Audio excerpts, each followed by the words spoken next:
భారత్ పాక్ యుద్ధం ఒకవైపు అయితే ఇంకొక వైపు ఆపరేషన్ కర్రెగుట్టలు అనేది రెండు పెద్ద ఎత్తున దేశంలో సంచలనం సృష్టిస్తూ ఉంటే మరొక వైపు తెలంగాణలో ఈరోజు సాయంత్రం జరగబోయేటువంటి రజతోత్సవ సభ గురించి చాలా పెద్ద ఎత్తున చర్చ జరుగుతున్న విషయం చూస్తూ ఉన్నాం. కానీ ఇక్కడ తెలంగాణలో ఉన్నటువంటి పౌరుల నుంచి ముఖ్యంగా కొంత అనుమానాలు కొన్ని విమర్శలు అయితే వస్తూ ఉన్నాయి రజతోత్సవ సభ నుండి. ఎందుకంటే రజతోత్సవ సభ ఎందుకు పెడుతున్నారు? ఇప్పుడు ప్రస్తుతం దేశంలో ఇంత పెద్ద ఎత్తున క్రైసిస్ కానీ ఈ యుద్ధ వాతావరణం నెలకొన్నటువంటి పరిస్థితిలో దేశానికి ముఖ్యంగా మన త్రివిధ దళాలకు అండగా ఉండాల్సింది పోయి ఈరోజు పహల్గామ్ మృతులు ఎవరైతే ఉన్నారో, అమరవీరులు ఎవరైతే ఉన్నారో వాళ్ళకు సంబంధించినటువంటి దాంట్లో మనం సంబరాలు జరుపుకోవడం ఏంది అనేటువంటి కోణంలో ఈరోజు బీఆర్ఎస్ పార్టీ పైన కానీ లేదంటే కేసీఆర్ తీరు పైన చాలా పెద్ద ఎత్తున చర్చ జరుగుతున్నటువంటి విషయం మనమైతే గమనిస్తూ ఉన్నాం. సో ఈ క్రమంలో చాలా విమర్శలు అయితే ఎదుర్కొంటుంది బీఆర్ఎస్ పార్టీ అనేది చాలా స్పష్టంగా అర్థమవుతా ఉంది.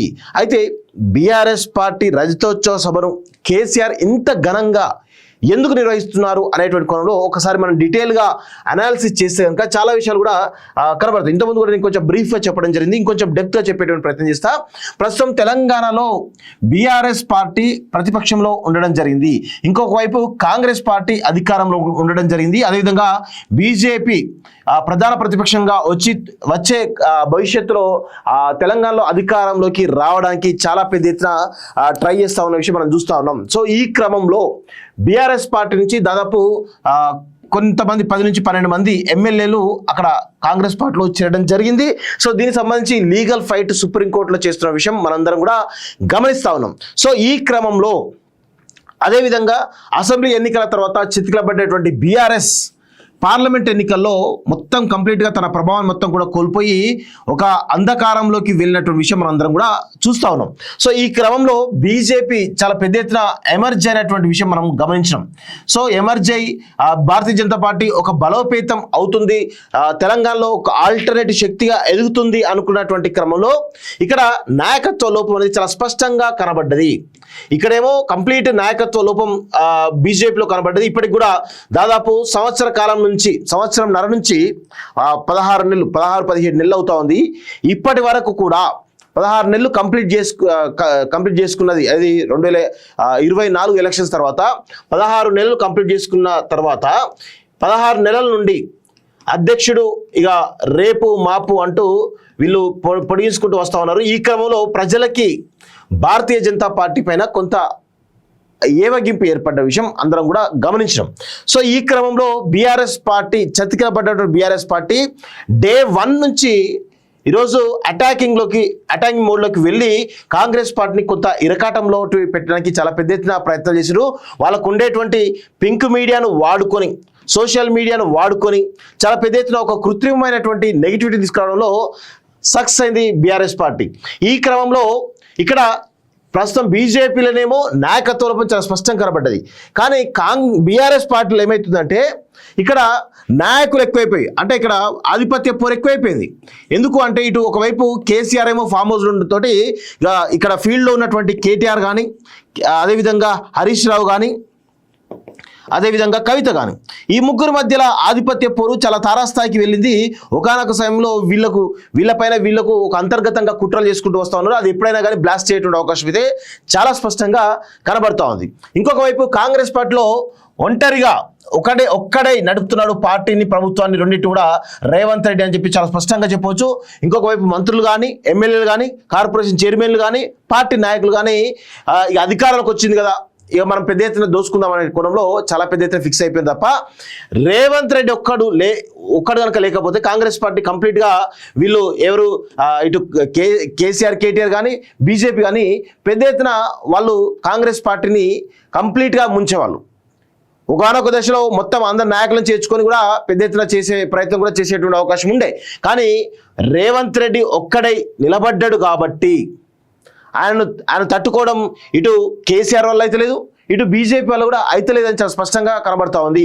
సో అందుకే ఇటు రేవంత్ రెడ్డిని వైఎస్ఆర్ లాగా ఒకవేళ ఆయనకు పవర్స్ ఇచ్చి ఉంటే తెలంగాణలో కాంగ్రెస్ పార్టీ చాలా బలోపేతంగా ఉండేది.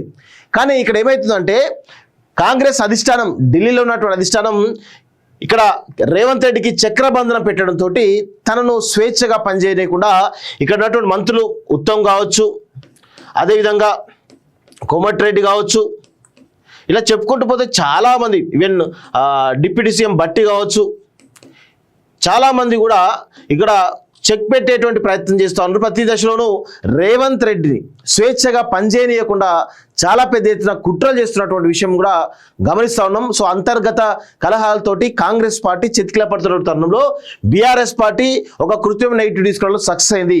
దాన్ని భారతీయ జనతా పార్టీ క్యాచ్ చేసుకోవడానికి అవకాశం ఉండే, కానీ భారతీయ జనతా పార్టీ ఒక నాయకత్వ లోపం వల్ల లీడర్షిప్ని కానీ ఇటు ప్రజలను ఆదరించే ప్రజల మెప్పు పొందేటువంటి క్రమంలో బీజేపీ వెనకబడ్డది.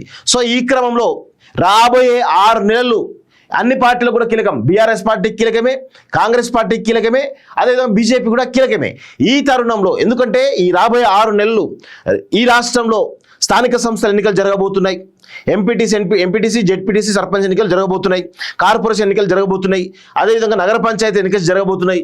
ఇట్లా చాలా పెద్ద ఎత్తున రాష్ట్రంలో ఒక ఎన్నికల వాతావరణం చాలా పెద్ద ఎత్తున రాబోయేటువంటి అవకాశం అయితే చాలా స్పష్టంగా ఉంది.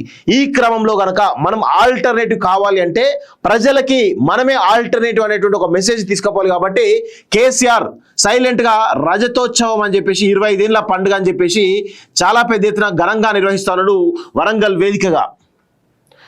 సో దాని ద్వారా ఈ రాష్ట్రంలో కాంగ్రెస్ పార్టీని ఎదుర్కొని ఢీకొట్టగలిగే శక్తి కేవలం బీఆర్ఎస్కే ఉంది, బీజేపీకి లేదు అనేటువంటి కోణంలో ఒక మెసేజ్ పంపించేటువంటి ఒక ప్రయత్నం చాలా పెద్ద ఎత్తున కేసీఆర్ చేయబోతున్నాడు. అందుకే ఈరోజు జరగబోయేటువంటి సభలో కేసీఆర్ ఏం మాట్లాడతాడు అనేది తెలంగాణ సమాజం కొంత ఆసక్తిగా ఎదురుచేటువంటి అవకాశం అయితే కనబడుతోంది. ఈ క్రమంలో రజతోత్సవ సభ పైన కూడా విమర్శలు వస్తున్నాయి. పహల్గామ్ దాడిలో 28 మంది చనిపోతే కనీసం వాళ్ళు దేశ భక్తిని చాటుకోకుండా ఈరోజు సంబరాలకు సిద్ధమైనటువంటి తరుణంలో బీఆర్ఎస్ పార్టీని నిన్న అరవింద్ ప్రెస్ మీట్ పెట్టి కూడా ఈ కల్వకుంట్ల వాళ్ళందరూ కూడా టెర్రరిస్టుల కంటే ప్రమాదకరం అని చెప్పేసి కూడా చాలా స్పష్టంగా చెప్పడం జరిగింది. సో ఈ తరుణంలో సంబరాలు అవసరమా? దేశం క్లిష్ట పరిస్థితిలో ఉన్నప్పుడు సంబరాలు చేసుకోవడం ఎందుకు అని చెప్పేసి పలు విమర్శలు కూడా బీఆర్ఎస్ పార్టీ రజతోత్సవ సభ పైన వస్తూ ఉన్నాయి. సో దీనిపైన విమర్శలు వస్తున్న తరుణంలో కేసీఆర్ సాయంత్రం ఏం మాట్లాడబోతున్నారు అనేది చాలా స్పష్టంగా ఆసక్తిగా తెలంగాణ సమాజం కావచ్చు, 2 తెలుగు రాష్ట్రాలు, ముఖ్యంగా భారతీయ జనతా పార్టీ కూడా ఆసక్తిగా ఎదురు చూస్తున్న విషయం మనమైతే గమనిస్తూ ఉన్నాం. చూద్దాం మరి కేసీఆర్ ఏం మాట్లాడతాడు, ఆల్టర్నేటివ్ తామే అనేటువంటి ఒక మెసేజ్ ఏమైనా ఇచ్చేటువంటి ప్రయత్నం చేస్తాడా అనేది కూడా చూడాల్సినటువంటి అవసరం అయితే ఉంది మిత్రులారా.